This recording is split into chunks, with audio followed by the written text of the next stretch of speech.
شاید سب سے ہی پہلے ڈسکشن وہیں سے شروع کرتے ہیں. Everyone wants to know what is your thought point about it کہ یہ پورا سینیریو ہوا بنگلہ دیش کرکٹ بورڈ کا اینڈ بنگلہ دیش نے منع کیا کہ نہیں جانا انڈیا. اس کے بعد ان کو نکال دیا گیا T20 ورلڈ کپ سے جس کے لیے سٹینڈ کیا پاکستان کرکٹ بورڈ نے. اینڈ اب اس وقت پاکستان گورنمنٹ نے یہ چیز اعلان کی کہ ہم 15 کو انڈیا کے خلاف میچ نہیں کھیلیں گے. آپ کیسے دیکھتے ہیں اس ڈیسیژن کو؟ سویرا شروع اگر ہم ساری چیزیں دیکھیں گے تو شروع وہیں سے ہوا, انڈیا سے سارا کچھ شروع ہوا کہ کرکٹ کے اندر پالیٹکس کو لے کے آئے. اور آئی سی سی کا جو ہمیشہ سے ایک رول رہتا ہے, جو رسپانسبلٹی ہے انٹرنیشنل کرکٹ کاؤنسل جو اس کو نام دیا جاتا ہے, وہ تھوڑا سا انڈین کرکٹ کاؤنسل ہوا ہے. تو جو کہ آئی سی سی کا جو کام تھا کہ بٹوین کرکٹ بورڈز ایک برج کا کردار ادا کریں, وہ نہیں ہم سب کو نظر آ رہا ہے. شروع انڈیا نے کیا, پاکستان نہیں آنا, پاکستان کے ساتھ نہیں کھیلنا, ان کے ساتھ ہاتھ نہیں ملانا.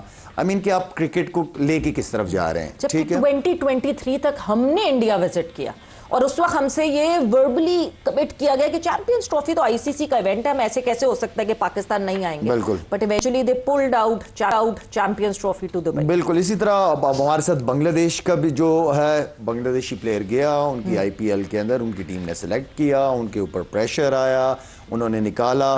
اچھا ڈیسیجن تھا انڈیا کا, سوری بنگلہ دیش کا, کہ ہم ٹیم نہیں بھجوا رہے. اگر آپ ہمارے ایک پلیئر کو سیکیورٹی نہیں دے سکتے پوری ٹیم کو, بالکل صحیح, ان کا سٹانس بالکل ٹھیک تھا, جس کی وجہ سے ہماری کرکٹ بورڈ یا ہم نے سپورٹ کیا اس کو.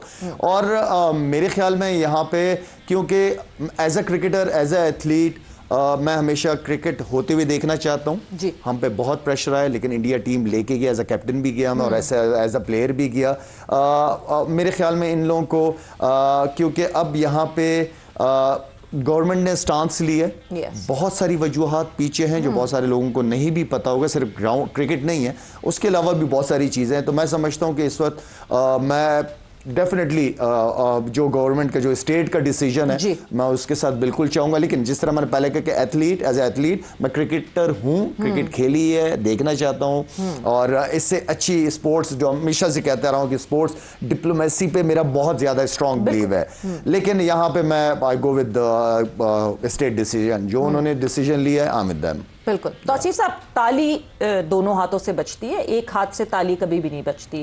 دونوں ہاتھوں سے کیونکہ تالی بجنا بند ہو گئی تھی, اس وجہ سے شاید پاکستان گورنمنٹ نے یہ ڈیسیجن لیا کہ ٹھیک ہے, پھر جس سے سب سے زیادہ ارننگ ہوتی ہے, جس میچ سے, جس ایونٹ سے آئی سی سی سب سے زیادہ کماتی ہے, اس ایونٹ کو ہی بریک کر دیا جائے. مگر جیسے شاہد نے کہا کہ as a sports person obviously we want to see the game must go on, کیونکہ بہت سارے ڈپلومیٹک تعلقات جو ہیں وہ اس سے بہتری کی طرف پل آؤٹ کر سکتے ہیں, پش کر سکتے ہیں بہتری کی طرف. آپ کو اب یہ سارا کچھ ہو گیا جو سینیریو, واٹ نیکسٹ, کیا کیا جائے, کس طرح کیا جائے, کیا کسی پوائنٹ پہ پاکستان گورنمنٹ کو راضی کیا جا سکتا ہے؟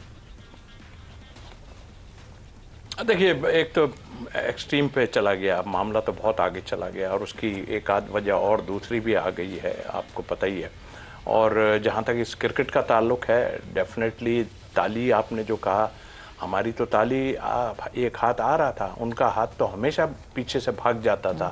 اور ہم نے دیکھا کہ کئی مواقعوں پہ, اور پیچھے جاؤں گا کافی ٹائم, ڈیمیج کرنے کی ہمیں تو بہت کوشش کی گئی کہ ٹیمیں نہیں آ رہی, ان میں بھی ان کا ہاتھ, اور بھی کئی چیزیں, لیکن ہم نے پھر بھی کوشش کی. اور میرا خاص طور پہ یہ تھا اسٹینڈ کہ ان سے کھیلو یار, ان سے کھیلو. اور ان کو, کیونکہ جب ہمارے دوسرے بورڈ, کرکٹ بورڈ جاتا تھا, بات کرتا تھا تو وہ ٹھیک ہے, اور پھر بیک فٹ پہ چلے جاتے تھے, ہمیں دھوکہ ہی دینے والی بات تھی. تو ہم آگے بڑھے, بہت بڑے, اور میں کہتا تھا نہیں یار کھیلو, اور ان کو جو ہے نا باہر جہاں جا کے وہاں مارو ان کو جا کے, اس طرح کی میں تو رکھتا تھا. اور کرکٹ کے لیے جیسے شاہد نے کہا کہ اسپورٹس کے لیے ہم ڈیفینیٹلی ہم اسپورٹ کے لیے وہ کرتے ہیں, لیکن وہ اتنا ایکسٹریم پہ چلا گیا اور چلا ہی جا رہا تھا, اور دھونس اور یہ وہ سب سلسلہ تھا.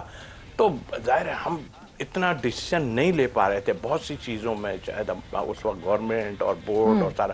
لیکن یہ بورڈ آنے کے بعد اور یہ نقوی صاحب کے آنے کے بعد تو ایکچوئل تو لڑائی جو ہے نا وہ پاکستان کرکٹ سے ان کو نہیں ہے, نقوی صاحب سے بہت زیادہ ان کی لڑائی ہے, جو بظاہر نظر آ رہا ہے, کیونکہ ان کی پوسٹ جو ہے نا